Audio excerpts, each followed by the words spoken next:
Hi everybody, thanks for joining me here for this lesson on balance sheets. In this lesson, what we're going to do is we're going to walk through a very basic balance sheet, make sure you understand some of the components of it and how they can be calculated. Okay, so first we're going to start with our assets. And if you remember, our assets are essentially resources that are available to the firm.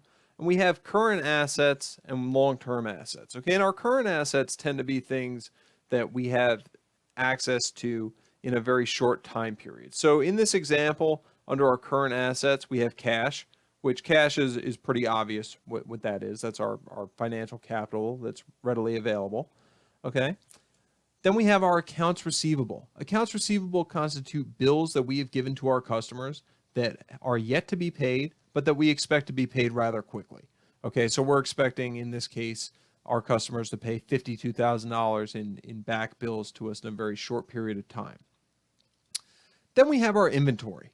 Okay, and what our inventory constitutes is basically anything that we have that we're using to generate revenue that we don't expect to have after we sell it. So if I was running a retail store, all the products on my shelves would be part of my inventory. If I was running a factory, the materials that I'm using to produce products, that would be examples of my inventory. And then we have prepaid expenses, which is basically anything that we've paid for that we haven't received yet. Okay, and we add up these things here, and we're going to have our total current assets. So I'm going to go into this box, and I'm just going to add my cash to accounts receivable, to inventory, to prepaid expenses, and that gives us our total current assets of $1,248,234. Okay, then we have our property, plant, and equipment, which is really like our long-term assets here. Okay, and the total value that we have for that right now is about $2.4 million, you can see here. And then we have something that says less accumulated depreciation. Now, what exactly does less accumulated depreciation mean? What that means is we have some capital resources that we purchase that aren't worth today what they were worth when we bought them. So for example, maybe we purchased a forklift for $150,000 10 years ago. That forklift is not going to be worth $150,000 today. So there is going to be a discounting process that we take off that. That forklift may only be worth $30,000 now because of the wear and tear and the hours on it and things of that nature. Okay, so our accumulated depreciation reflects that discount that we take on materials that have lost value over time. So as we want to calculate our net property, plant, and equipment, all we do is just simply add these two numbers because our accumulated depreciation is negative. So I'm going to go into this box here, and I'm going to add my property, plant, and equipment to my accumulated depreciation. And you can see that our net property, plant, and equipment is $1.9 million roughly, which is basically this 2.4 minus this $2.4 million minus this 400,000. Okay.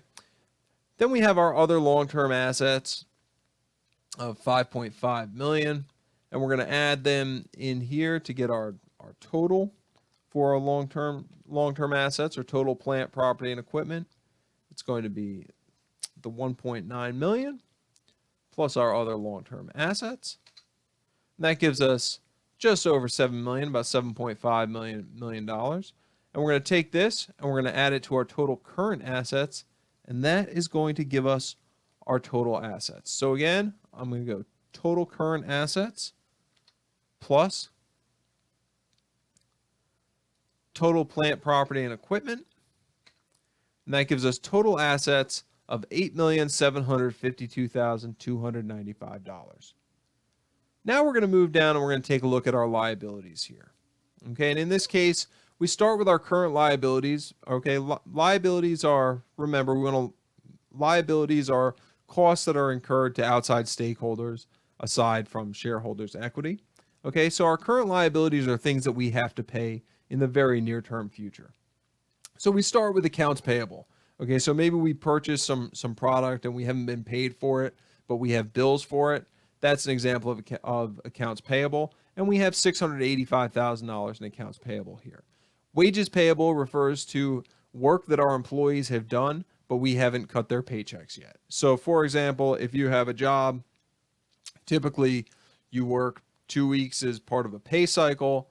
Then there's a week for processing paychecks, and at the end of that week, you get paid for the work that you started 3 weeks ago and finished 1 week ago. Okay. While we're waiting to pay our employees on that work that's been performed, that constitutes wages payable. And in this case, we have $448,000 in outstanding wages payable. And we also have some current liabilities in terms of taxes of $230,000 here. So if we wanted to calculate our total current liabilities within this balance sheet, all we're gonna do simply is we're gonna take our accounts payables, we're gonna add them to our wages payable, and add those to the taxes, and that gives us $1,364,000 in total current liabilities. Okay, then we've got our long-term liabilities here. We've got some liabilities on a long-term loan that are almost $4 million and just about $500,000 in other long-term liabilities. So to get our total liabilities, what we're going to do here is we're going to go in and we're going to add our current liabilities to the two different boxes that we have under long-term liabilities. And that shows us that we have $5,844,889 in total liabilities. Okay, as you would figure, our total liabilities are considerably less than our total assets.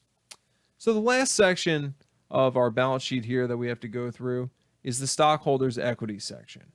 Okay, and as you can see, we can see how much outstanding common stock there is here, but we do not have information on retained earnings, total stockholders equity, or total liability in stockholders equity. So the question then becomes, how do we figure all this out? So we're really quick going to refer back to the accounting equation. Okay, we want to remember that our assets are equal to our liability plus equity. So if we go back here, we see liabilities plus stockholders equity. This is going to be equal to our assets. So we're just going to go put an equal sign in here. We're going to scroll back up to our total assets. And now we've got that box set at $8,752,295. Okay, now we got to figure out our total stockholders equity.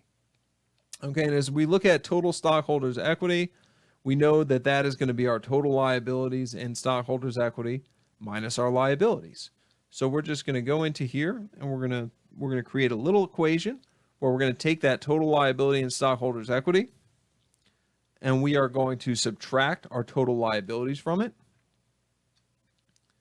And that gives us our total stockholders equity. So our total stockholders equity in this case is $2,907,406. Now the last box that we have to fill out here is our retained earnings, and we know what our total stockholders equity is. In this case, this balance sheet was built so that our retained earnings were just common stock plus retained, so that our total stockholders equity was just common stock plus retained earnings. So to calculate our retained earnings here, we are just going to take our total stockholder equity and we are going to subtract our common stock. And that's going to give us retained earnings of $365,479. All right. So thanks for joining me here for this lesson on financial statements, looking at a balance sheet. I hope you enjoyed, and we'll talk to you soon.